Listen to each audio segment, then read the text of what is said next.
Kilim dan Tamasya ke desa kuno Etar, Bulgaria.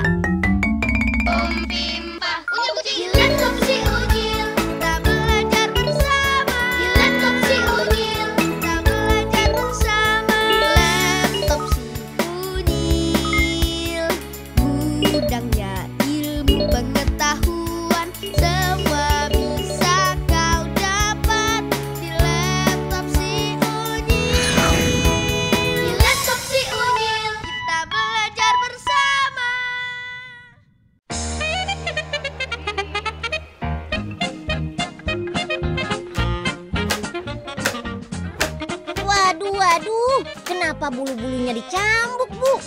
Cetar, cetar. Wah, bulu kambingnya langsung bertebaran tuh. Pasti kaget ya. Ibu Milka bukan sedang marah kok, tapi sedang memisahkan serat bulu kambing yang lengket untuk dijadikan benang. Kebetulan Unyil dapat pesanan untuk bawa oleh-oleh karpet khas Bulgaria nih. Namanya kilim. Mau tahu seperti apa? Yuk, Unyil ajak ke tempat pembuatannya. Proses memintal benang masih menggunakan alat tradisional loh. Nih, perhatikan caranya. Pertama, sambungkan serat bulu kambing ke ujung benang penghubung. Kantong bulu kambing ini terikat pada ikat pinggang khusus yang telah tersambung pada rel benang di ruangan.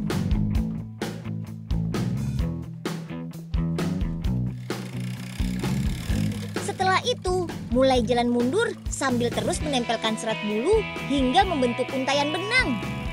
Rel yang terhubung pada pinggang ini berguna untuk menjaga supaya tidak melenceng saat jalan mundur.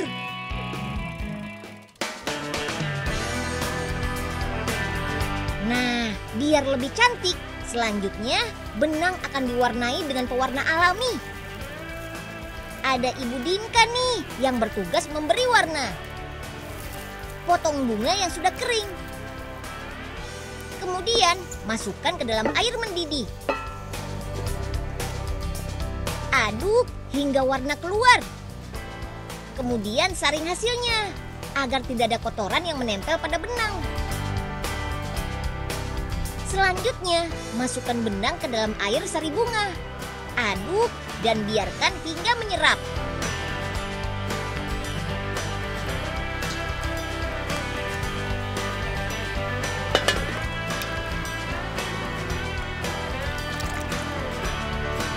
Kalau sudah, angkat dan keringkan.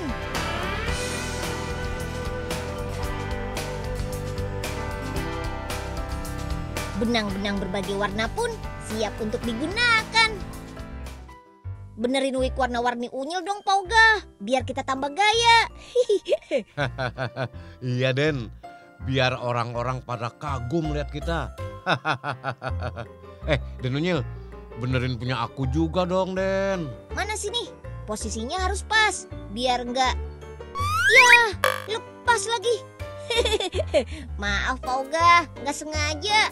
Habis Pauga botak sih, jadi licin deh wig benangnya. Den Unyil pasti sengaja ngejatuhin. Den, dia malah kabur. Den. Oke deh, sekarang benang-benang dibentangkan di alat pemintal besar ini. Untuk kilim berukuran besar, prosesnya bisa sampai 1 minggu loh. Karena benang dianyam satu persatu ke setiap benang yang lain. Harus benar-benar sabar dan teliti deh. Ada kilim yang ditenun juga nih. Prosesnya seperti pembuatan kain tenun di Indonesia. Hanya saja yang ini menggunakan benang wol, bukan benang dari bulu kambing. Dengan benang wol akan menghasilkan kilim yang lebih lentur. Mau beli untuk oleh-oleh? Bisa dong. Harga kilim berkisar dari puluhan hingga ratusan leva, tergantung ukuran dan tingkat kesulitan pembuatan. Wah, suasananya jadul banget ya. Iyalah, ini kan komplek wisata budaya dan bangunan bersejarah Etar yang ada di desa Gabrovo, Bulgaria. Kalau lagi beruntung, kita bisa melihat pembuatan kerajinan kayu yang memanfaatkan tenaga air. Sebuah kincir besar sengaja diletakkan di bawah aliran sungai yang deras, yang kemudian akan memutar alat pemahat. Sekali putar, syur, potongan kayu bulat langsung berbentuk seperti mangkok. Wah, menarik sekali kan? Lalu ada kerajinan gerabah. Buat yang capek jalan-jalan, mampir ke toko roti dulu yuk. Dan ini dia yang paling Unyil suka. Ada toko permen tradisional. Cihuy. Asik, rotinya udah mateng. Pas banget dah Empok lagi kelaparan abis keliling-keliling toko. Nah, giliran gak dicariin, malah ketemu nih Poipe. Unyil kagetin Rotinya cepet, Ya ampun Unyil, ngapain sih? Kagetin Empok aja. Maaf deh Po, habisnya Poipe sih ngilang. Unyil kan nyari-nyariin dari tadi. Maklum Daniel, Empok kalap belanjanya. Namanya juga orang kaya. Untung tadi ada Pak Ogah. Yang Po suruh aja dah ngangkut belanjaan Empok. Ya ampun Po, kasihan Pak Ogah.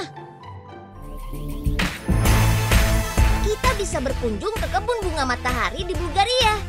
Beberapa provinsi di Bulgaria menjadikan bunga matahari sebagai produk pertanian mereka, seperti di daerah Dobrich. Bulgaria selama ini terkenal sebagai negara produsen bunga matahari ke-7 di dunia loh. Oh iya, orang Indian di Amerika Utara sudah menanam bunga matahari ini sejak ribuan tahun yang lalu. Kemudian bunga unik ini tersebar hingga Amerika Selatan dan menjadi salah satu sumber pangan warga Inka. Baru abad ke-16, orang Eropa dan dunia mengenal bunga matahari. Bunga matahari menyukai tanah yang subur dan hangat. Tumbuhan ini menyukai suasana yang cerah dan tentu saja banyak sinar mataharinya. Mengingat asalnya, tumbuhan ini cocok tumbuh pada tempat dengan iklim subtropis. Di daerah tropis seperti Indonesia, hasilnya tinggi jika ditanam pada dataran tinggi. Di daerah beriklim sedang seperti Eropa, tumbuhan ini hanya bisa kita tanam pada musim semi hingga musim gugur saja. Karena harus menghindari frost alias embun beku. Dan salah satu hasil olahan yang paling terkenal adalah minyak bunga matahari. Apa rasanya ya? Rasanya sama seperti minyak zaitun atau minyak tumbuhan lainnya. Minyak bunga matahari cocok dipakai untuk menggoreng, mengentalkan, serta campuran sayur-sayuran. Minyak bunga matahari kaya akan asam linoleat, suatu asam lemak tidak jenuh yang baik bagi kesehatan manusia. Dalam satu kotak kecil ada puluhan pisau dengan beragam kegunaan. Seperti apa ya bentuknya? Sesaat lagi hanya di Unyil.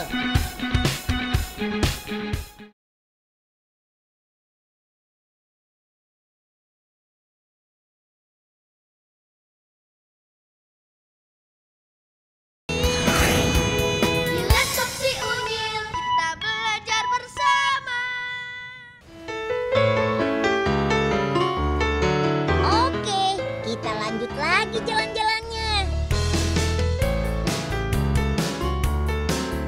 Kali ini Unyil mau mengajak kalian melihat proses pembuatan pisau saku yang terkenal di Swiss. Iya, apalagi kalau bukan Victorinox. Ini dia bahan baku utama yang digunakan, campuran dari 70% besi dan 30% krom dan elemen logam lainnya. Kombinasi seperti ini membuat pisau tahan terhadap karat. Setelah dilebur menjadi satu dan dicairkan, besi kemudian dicetak menjadi lempengan dan digulung. Lempengan besi ini dibuat di Jerman dan Prancis loh. Kemudian diekspor untuk dibuat pisau lipat di pabrik Victorinox yang berada di kanton Iba, Switzerland. Sip deh. Nyil, tolong bukan ini dong, Nyil. Kalau cuma begini aja sih gampang. Kok susah ya? Talinya kuat banget nih. Makanya Melanie minta tolong. Oh iya, pakai pisau lipat ini aja. Wow, pisaunya keren banget, Nyil. Tuh, kan gampang. Simple banget ya. Melan mau dong. Kalau Unyil ajak lihat cara pembuatannya, mau nggak, Mel? Mau. Nyil. Ayo. Sebelum dibuat menjadi pisau, lempengan besi-besi ini harus dicek dulu kualitasnya. Jika kadar besi dan kromnya sudah sesuai dengan standar, maka besi akan masuk ke ruangan khusus untuk proses lebih lanjut. Nah, proses pencetakan sudah mulai tuh. Di sini terdapat 20 mesin yang mencetak besi menjadi pisau dengan ketebalan 3 mm. Dan setiap lembaran besi yang dicetak menghasilkan 30.000 pisau. Wow, super! Selanjutnya, pisau dimasukkan ke dalam bak untuk dibersihkan. Di dalamnya juga terdapat batu plastik untuk mencegah pisau lecet saat bergesekan dengan pisau lainnya. Setelah selesai, batu akan jatuh dan pisau diangkat secara otomatis.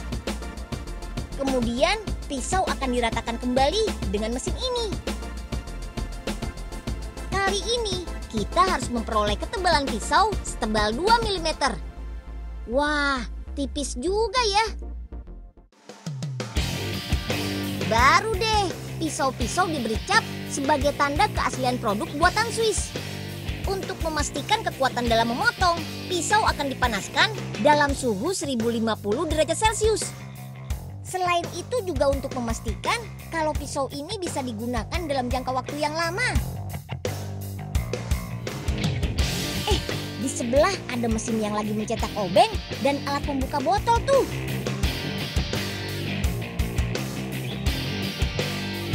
Setelah pisau dipanaskan, kemudian akan dicek ketajamannya.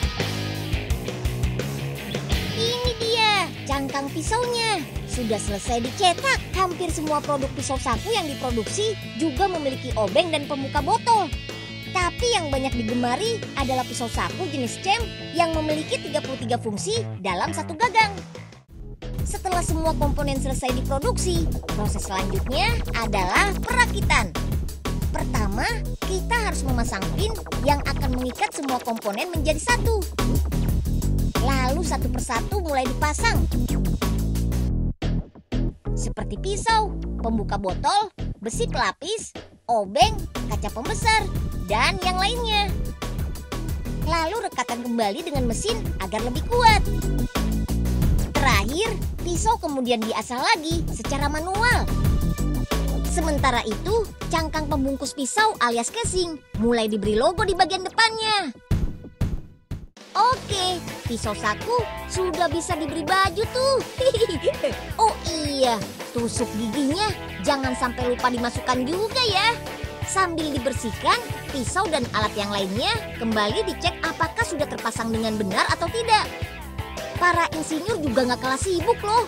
Di belakang meja, mereka selalu mengembangkan desain pisau saku agar lebih menarik dan memiliki fungsi yang beragam. Wih, salut deh. Biar kecil, pisau lipat ini canggih loh, karena bisa menjadi alat serbaguna yang ada dalam sebuah kotak kecil. Nah, sekarang pisau siap dibungkus dan siap dipasarkan ke 120 negara di seluruh dunia. Ada Johannesburg, Singapura, Shanghai di Cina, London, sampai Costa Rica. Hebat ya! Oh iya, Unyil juga mau kasih lihat nih macam-macam pisau sakunya. Ada mini maglite, lalu pisau piknik yang berisi pisau dan garpu. Gini label dengan gagang kayu. Victorinox Ambassador, Spartan Austria. Golf tool yang bisa digunakan untuk yang suka golf. Cigar cutter untuk memotong cerutu. Bahkan bentuk replika juga ada. Ayo, kalian mau yang mana? Seni bela diri asli Indonesia yang satu ini berkembang pesat di Bulgaria loh. Jangan kemana-mana ya.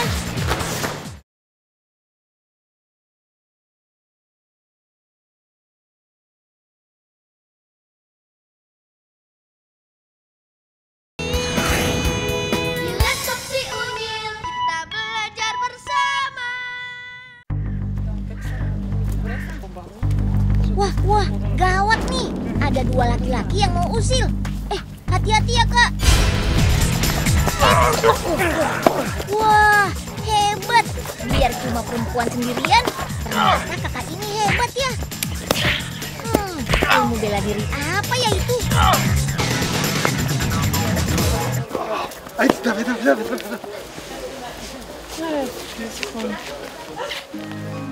Kenalkan, mereka adalah kawan-kawan Unyil dari perguruan seni bela diri Sandi Murti yang ada di Bulgaria. Namanya seperti dari Indonesia ya. Asal kalian tahu ya, seni bela diri ini memang asli dari Provinsi Bali, Indonesia loh. Dan cukup berkembang pesat di Bulgaria. Hebat kan?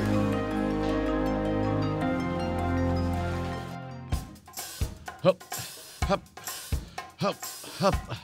1, 2, 1, 2. Sebelum ikut latihan bela diri harus pemanasan dulu. Hop, hop. 1, 2, 1, 2. Hop, hop. Pak Oga, dicariin dari tadi, nggak taunya lagi di sini. Ngapain sih Pak? Katanya mau ikut lihat bela diri Indonesia di Bulgaria. Harus pemanasan dulu dong, Den. Sebelum mulai bela diri. Biar nggak kalah bertanding nanti. So tau nih Pak Oga. Udah, ayo buruan. Lihat deh gerakan kakak-kakak ini. Meskipun mereka hidup dalam budaya barat, tapi mereka bisa dengan sangat luas melakukan gerakan bela diri asli Indonesia. Ini menandakan bahwa budaya kita telah sangat diterima oleh mereka. Wah, kita patut bangga sebagai anak Indonesia nih. Wow, keren banget. Satu orang dikeroyok rame-rame, tapi sama sekali nggak terluka. Bahkan tim penyerang malah jatuh satu persatu. Wih, kayak di film-film ya. Ini dia yang namanya ilmu tenaga dalam.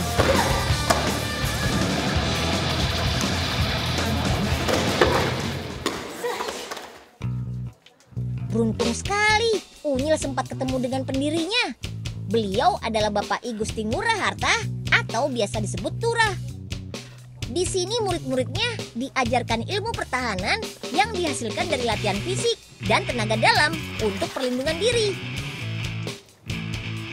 Sebelumnya, Turah akan membuka titik-titik energi atau yang biasa disebut kuncian. Ini berguna untuk membangkitkan potensi tenaga dalam yang ada dalam diri manusia. Hasil pembukaan kuncian kemudian langsung diuji dengan penyerangan.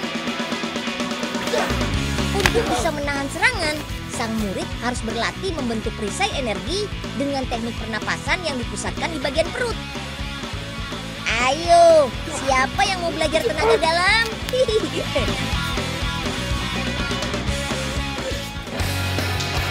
Seni bela diri ini bisa diikuti oleh siapa saja kok, tidak tergantung pada umur.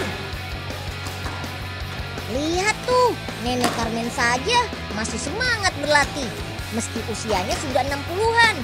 Wow, hebat ya. Nenek Carmen bisa tetap melawan serangan dengan tenaga dalam yang dipelajarinya. Ayo, semangat, Nek.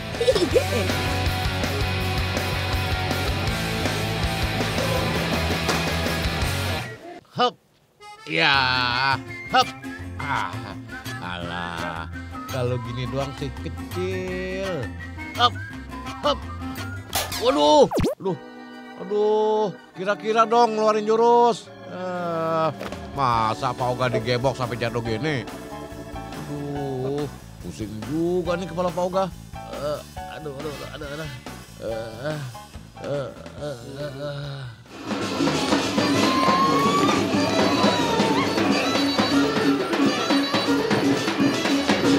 Wah, seru banget nih. Ada acara apa ya? Semuanya berpakaian unik dan berwarna-warni. Oh, ternyata sedang berlangsung festival folklore atau festival budaya tahunan yang diadakan di kota Plovdiv.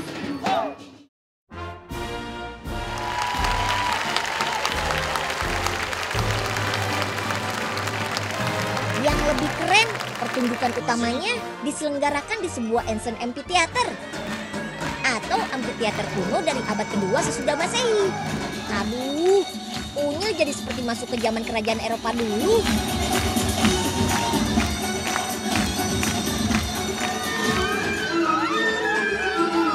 Wih, senang banget deh jalan-jalan di Bulgaria kali ini. Sudah tempatnya indah, banyak wisata, banyak ilmu juga yang bisa didapat. Gak nyesel deh.